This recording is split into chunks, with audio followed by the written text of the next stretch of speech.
दादागिरी करनी है। Just kidding bro. एक्चुअली मैं एक्सेल में डेटागिरी की बात कर रहा हूँ।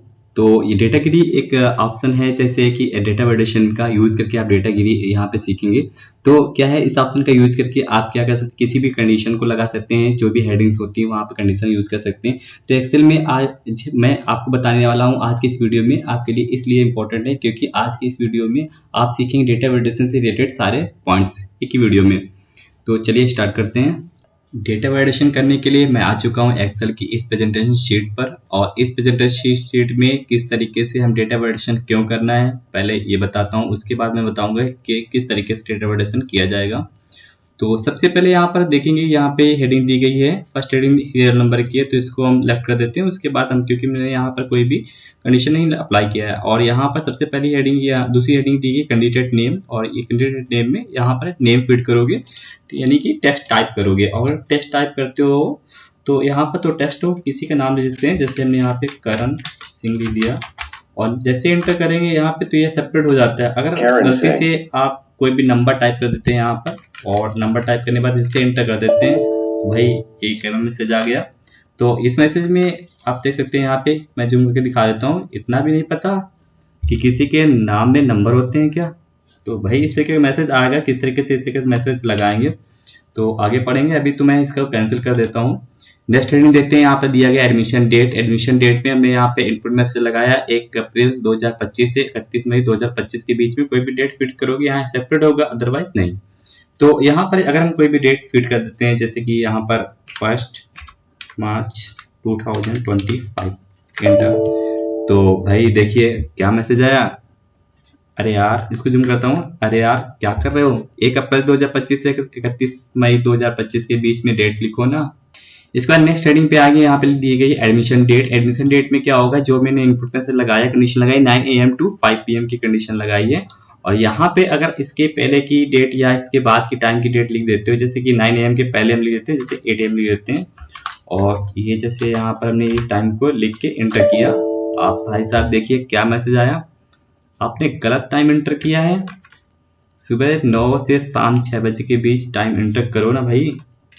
तो ये अलग अलग एरर मैसेज आप लगा सकते हैं। और यहाँ पे क्या है, अब आएंगे नेक्स्ट हेडिंग पे एज पर। तो एज वाले में क्या करना है, हमें एज टाइप करना है। गलती से आपने अगर टेस्ट को टाइप कर दिया यहाँ पर, तो भाई यहाँ पे देखिए आप क्या मैसेज आया, क्या यार इतना तो पता होना चाहिए, उनमें में टेक्स्ट टाइप कर रहे हो।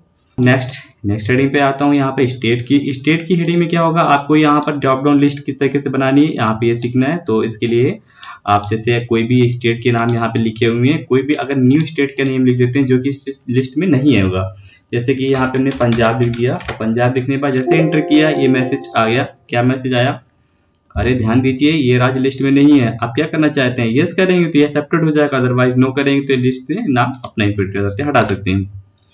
तो इस तरीके से आप करेंगे। नेक्स्ट हेडिंग पे आते हैं, यहाँ पे कॉन्टैक्ट नंबर। तो कॉन्टैक्ट नंबर की हेडिंग में यहाँ पे अगर आपने कोई भी नंबर टाइप किया है जो कि 10 डिजिट से कम होगा या 10 डिजिट से ज्यादा होगा, तो यहाँ पे एक मैसेज आएगा। यार इतना तो कॉमन सेंस होना चाहिए कि फोन नंबर में कितने डिजिट का होता है। तो इस तरीके से एरर मैसेज आप लगा सकते हैं। नेक्स्ट हेडिंग है यहाँ पे आधार नंबर। तो आधार नंबर के लिए यहाँ पे जैसे कि आप कोई भी नंबर टाइप करेंगे आधार नंबर, तो यहाँ पे एक्सेप्टेड होगा। लेकिन अगर हम सेम आधार नंबर देंगे तो फिर क्या यहाँ पर ये एक्सेप्टेड होगा या नहीं होगा। तो यहाँ पे देखो कंडीशन क्या लगी हुई है। तो सबसे पहले यही नंबर हम रिपीट कर देते हैं 794। अब जैसे मैंने इंटर किया ये मैसेज आ गया। इस मैसेज को क्या आया, भाई अब तो सुधार लो, आप इस आधार नंबर को दोबारा एंटर कर रहे हो। तो आपने अगर गलती से दोबारा किसी का आधार नंबर टाइप कर देते हो तो ये मैसेज आप लगा सकते हो। नेक्स्ट है यहाँ पर वाइवा मार्क्स के लिए, यहाँ पर हेडिंग दी हुई है। यहाँ पे जैसे 16 मार्क्स दिया गया है। अब यहाँ पे कोई भी नंबर टाइप कर देते हैं, जैसे हमने यहाँ पे 14 दे दिया, जैसे हमने यहाँ पे दिया। यहाँ पे भाई ये देखिए एरर मैसेज क्या आ गया, आपकी मनमानी नहीं चलेगी, आप किसी को 15 से कम और 30 से ज्यादा नंबर नहीं दे सकते हो। तो यहाँ पे हमने ये कंडीशन लगा दी है, यहाँ पे नंबर जो इनपुट कराएंगे 15 से 30 के बीच में रहेंगे। तो ये एरर मैसेज हमने यहाँ पे अप्लाई कर दिया। तो इसके बीच में कोई नंबर टाइप करेंगे तो ये एक्सेप्टेड होगा, अदरवाइज नहीं होगा। तो अब यहाँ पे इसको कैंसिल करता हूँ और इसको फिर से पहले जैसा कर देता हूँ। अब यहाँ पर आपने ये सीख लिया कि हम डेटा वैलिडेशन क्यों लगा रहे हैं और किस तरीके से लगाना है। अब मैं आपको ये बताने जा रहा हूँ। तो चलिए डेटा वैलिडेशन करने के लिए मैं आपको यहाँ पे आप डिटेल में बताने वाला हूँ किस तरीके से डेटा वैलिडेशन में आप इन सभी हेडिंग्स में किस तरीके से कंडीशन लगाएंगे। तो सबसे पहली हेडिंग जो दी गई यहाँ पे कैंडिडेट नेम की दी गई है, इस कॉलम को मैंने यहाँ पे सिलेक्ट कर लिया, बी कॉलम में क्लिक करके, बी के कॉलम के हेडर पे क्लिक करके, और यहाँ पर डेटा वैलिडेशन ऑप्शन में क्लिक करेंगे। डेटा वैलिडेशन ऑप्शन में क्लिक किया और यहाँ पे सेटिंग देखेंगे, यहाँ पे सेटिंग क्या लगी हुई है। सबसे पहले यहाँ पे देखो लिखा हुआ है कस्टम, और कस्टम ऑप्शन लिखा हुआ है, नीचे एक फार्मूला दिया गया है, is equal is text bracket b1 equal to true. तो ये लिखा मैंने जैसे, और यहाँ पर एरर मैसेज दिया गया है। एरर मैसेज हमने जो दिया था, जैसे कि यहाँ पर अगर नंबर टाइप कर देते हैं तो इस क्यों आ जाता है एरर मैसेज। तो मैं ये जो फार्मूला दिया गया था इसका मैं यहाँ पे एक्सप्लेन करता हूँ। तो सबसे पहले यहाँ पर जैसे कि इस जगह पर इस कॉलम में मैंने कोई भी डेटा वैलिडेशन कंडीशन नहीं लगाई, तो यहाँ पर हम इसको फार्मूला को अप्लाई करके देखते हैं। इक्वल इज टेक्स्ट ब्रैकेट, उसके बाद यहाँ पे सेल एड्रेस दे दिया हमने A9, उसके बाद यहाँ पर ब्रैकेट बंद करेंगे और यहाँ पर टाइप कर इक्वल टू टाइप करेंगे, फिर यहाँ पे लिखेंगे ट्रू, उसके बाद इंटर की प्रेस करेंगे। अब ट्रू किया हमने, तो यहाँ पे क्या लिख के आ गया, यहाँ पर नंबर फॉल्स क्यों लिख के आ गया, क्योंकि यहाँ पर ये नंबर्स है। और अगर यहाँ पे टेस्ट टाइप कर देंगे तो यहाँ पे ये ट्रू हो जाएगा। जैसे कि यहाँ पे अपने कोई भी टेस्ट टाइप कर दिया तो ये ट्रू हो गया। तो इस तरीके से यहाँ पे ये काम करेगा। तो सबसे पहले यहाँ पर इसको क्लिक किया, क्लिक करने के बाद कॉलम को सिलेक्ट करने के बाद डेटा वैलिडेशन ऑप्शन में जाएंगे। डेटा वैलिडेशन ऑप्शन में जाने के बाद यहाँ पे सेटिंग में जाने के बाद आप यह फार्मूला टाइप कर सकते हैं, और इसके बाद एरर मैसेज में आप यहाँ पे एरर मैसेज लिख सकते हैं। जो भी एरर मैसेज का टाइटल देना है, इतना ही भी नहीं पता, ये हमने टाइप कर दिया यहाँ पे। और इसके बाद यहाँ पर क्या है, यहाँ पर हमने यहाँ पे एरर मैसेज लिख दिया, किसी के नेम में नंबर होते हैं क्या भाई। तो इस तरीके से आप कुछ भी यहाँ पर मैसेज दे सकते हैं, फिर ओके कर देंगे। और नेक्स्ट हेडिंग पे आते हैं। यहाँ पे जैसे एडमिशन डेट दी गई है, तो इस हेडिंग में यहाँ पर हम क्लिक करेंगे कॉलम के हेडर में, एडमिशन डेट के कॉलम के हेडर में। उसके बाद डेटा वैलिडेशन ऑप्शन पे जाएंगे, और इस ऑप्शन पे आने के बाद यहाँ पे सेटिंग ऑप्शन पे जाके चेक करेंगे। सेटिंग ऑप्शन में जाने के बाद यहाँ पे क्या लेंगे, डेट ऑप्शन लेंगे। डेट ऑप्शन लेने के बाद यहाँ पे क्या हमें 2 डेट देनी है, तो यहाँ पे क्या बिटवीन ऑप्शन लेंगे। तो यहाँ पे जैसे मैंने 2 डेट दे रखी है, 1 अप्रैल 2025 से लेकर 31 मई 2025 से तक। इसके बीच में कोई भी डेट फीड करेंगे तो यहाँ पे एक्सेप्टेड होगा, अदरवाइज नहीं होगा। अदरवाइज क्या होगा, आप यहाँ पे एरर मैसेज जो भी लिखेंगे, जैसे कि मैंने यहाँ पे लिख रखा है, अरे यार क्या कर रहे हो, 1 अप्रैल 2025 से 31 मई 2025 के बीच में डेट लिखो ना भाई। तो यहाँ पे ये मैसेज आप डाल सकते हैं, आप मैसेज कुछ भी डाल सकते हैं, यहाँ पर ओके कर देंगे। नेक्स्ट हेडिंग पे आते हैं। यहाँ पर एडमिशन डेट। एडमिशन डेट में क्या होगा, यहाँ पर हमने जो कंडीशन लगा रखी है टाइम के लिए, तो एडमिशन डेट का टाइम क्या है, 9 AM to 5 PM। तो अगर हम कोई भी टाइम यहाँ पर फीड करते हैं 9 AM के पहले, तो यहाँ नहीं लेगा। तो इस कंडीशन को लगाने के लिए क्या करेंगे, इस कॉलम में क्लिक करेंगे, डेटा वैलिडेशन में क्लिक करेंगे, और यहाँ पे आने के बाद सेटिंग ऑप्शन में जाएंगे। सेटिंग ऑप्शन में जाने के बाद यहाँ पे क्या लेना है, आपको टाइम लेना है। टाइम लेने के बाद नीचे क्या लेना है आपको, टाइम बिटवीन, या आप अदर जो भी लेना हो यहाँ पे कंडीशन ले सकते हैं डेटा के लिए। और स्टार्ट टाइम हमने 9 AM लिया और एंडिंग टाइम के लिए 5 PM लिया। इसके बीच में कोई भी टाइम एंटर करेंगे तो यहाँ पे एक्सेप्टेड होगा, अदरवाइज नहीं एक्सेप्ट होगा। और अगर अदरवाइज एक्सेप्टेड नहीं होगा तो वहाँ पे क्या मैसेज आएगा, एरर अलर्ट में क्या आएगा, तो यहाँ पे हमने ये लिखा है एरर मैसेज, आपने गलत टाइम एंटर किया है, सुबह 9 बजे से शाम 6 बजे के बीच का टाइम एंटर करो ना भाई। तो ये मैसेज एरर मैसेज आप दे सकते हैं। फिर अब यहाँ पे नेक्स्ट हेडिंग पे आते हैं। जैसे कि यहाँ पे नेक्स्ट हेडिंग है एज। एज की हेडिंग में क्या है, यहाँ पर जैसे कि यहाँ पे नंबर टाइप कर रहे हैं, और अगर कोई भी आपने टेस्ट गलती से टाइप कर दिया तो यहाँ पे एरर मैसेज आ जाता है। तो ये किस तरीके से लगा है, इसको सिलेक्ट करेंगे। सिलेक्ट करने के बाद यहाँ पे डेटा वैलिडेशन ऑप्शन पे जाएंगे, और डेटा वैलिडेशन ऑप्शन में जाने के बाद यहाँ पे आप सेटिंग इसकी देखेंगे। सेटिंग पे जाएंगे, और सेटिंग में जाने के बाद आप देख सकते हैं यहाँ पे नंबर, ये फार्मूला दिया गया है। इस फार्मूला में क्या है, is equal two is number bracket E1, उसके बाद इक्वल टू फिर ट्रू लिखा हुआ है। तो इसका मतलब जिस तरीके से हमने टेस्ट मैसेज समझाया उसी तरीके से यहाँ पे इसको इस तरीके से भी कर सकते हैं। तो इसको एक्सप्लेन करने के लिए मैं यहाँ पे इसको यूज करके बताता हूँ। इक्वल इज नंबर ब्रैकेट, उसके बाद जैसे यहाँ पे हमने कोई सेल का एड्रेस दे दिया, ब्रैकेट बंद किया, इक्वल टू, और यहाँ पर ट्रू लिख देते हैं। तो यहाँ पे अगर ये नंबर है तब तो ये ट्रू हो रहा है ना। यहाँ पे इस जगह पे हम नंबर की जगह जैसे टास्क लिख देते हैं कोई, जैसे हम यहाँ पे लिख देते हैं रवि। तो जैसे हमने रवि लिखा तो यहाँ पे क्या है, ये फॉल्स बता रहा है क्योंकि ये नंबर नहीं है। अगर यहाँ पे नंबर लिखेंगे तो यहाँ पे ट्रू होगा। तो इस तरीके से ये काम कर रहा है, किस तरीके से वर्क कर रहा है। यहाँ पे कोई भी अगर टेस्ट टाइप करेंगे तो ये फॉल्स हो जाएगा, है ना, एरर मैसेज आ जाएगा जो भी आपने एरर मैसेज लगाया है। नेक्स्ट हेडिंग दी गई है यहाँ पर स्टेट की, और स्टेट की हेडिंग में यहाँ पर जैसे कि यहाँ पे दिल्ली लिखा हुआ है, इसमें क्लिक करेंगे तो यहाँ पर ये ड्रॉप डाउन लिस्ट बनी हुई है। तो ड्रॉप डाउन लिस्ट बनाने के लिए जैसे कि क्या करेंगे, सबसे पहले यहाँ पे जैसे इसमें कॉलम में क्लिक कर दिया। इस कॉलम में क्लिक करने के बाद यहाँ पर आप डेटा वैलिडेशन ऑप्शन में जाएंगे और इसमें देखेंगे सेटिंग ऑप्शन। सेटिंग ऑप्शन में जाने के बाद यहाँ पे हमें लिस्ट बनानी है, और ड्रॉप डाउन लिस्ट बनाने के लिए यहाँ पे लिस्ट का ऑप्शन आपको सिलेक्ट करना है।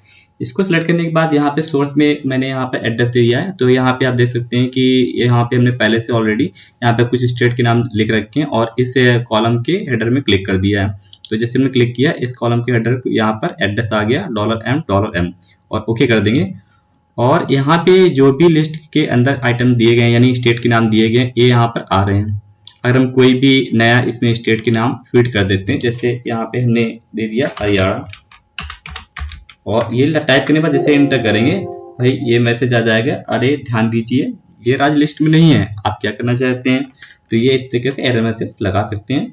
तो आप यहाँ पे ये क्या करेंगे, अगर हम इसको यस करते हैं तो ये एक्सेप्टेड हो जाएगा, अदरवाइज ये एक्सेप्ट नहीं होगा। तो यहाँ पे आप दूसरा मैसेज भी लगा सकते हैं, जैसे कि इन्फॉर्मेशन मैसेज भी लगा सकते हैं। तो इसको सिलेक्ट करेंगे, इसको सिलेक्ट करने के बाद यहाँ पे डेटा वैलिडेशन क्लिक करेंगे, और इसमें क्लिक करने के बाद यहाँ पर एरर अलर्ट पे आएंगे। एरर अलर्ट में यहाँ पर दिया गया है स्टॉप। मैंने स्टॉप मैसेज ये नहीं लगाया, मैंने क्या लगा दिया, यहाँ पर वार्निंग मैसेज लगा दिया है।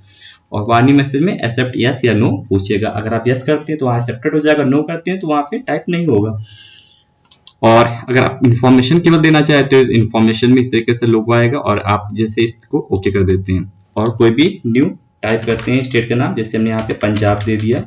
जब पंजाब लिखने के बाद एंटर कर देते हैं, ये मैसेज आ गया, अरे ध्यान दीजिए ये राज्य लिस्ट में नहीं है, आप क्या करना चाहते हैं। अगर आप इसको ओके कर देते हैं तो ओके करने पर वहाँ पे लिख के आ जाएगा, और अगर कैंसिल करना चाहते तो कैंसिल कर सकते हैं।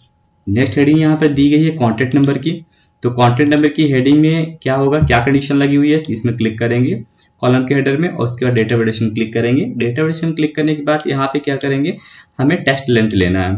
टेस्ट लेंथ में आप टेस्ट भी टाइप कर सकते हो, नंबर भी टाइप कर सकते हो। यहाँ पर क्या होगा कि equal to test length is equal to कितना होना चाहिए, 10।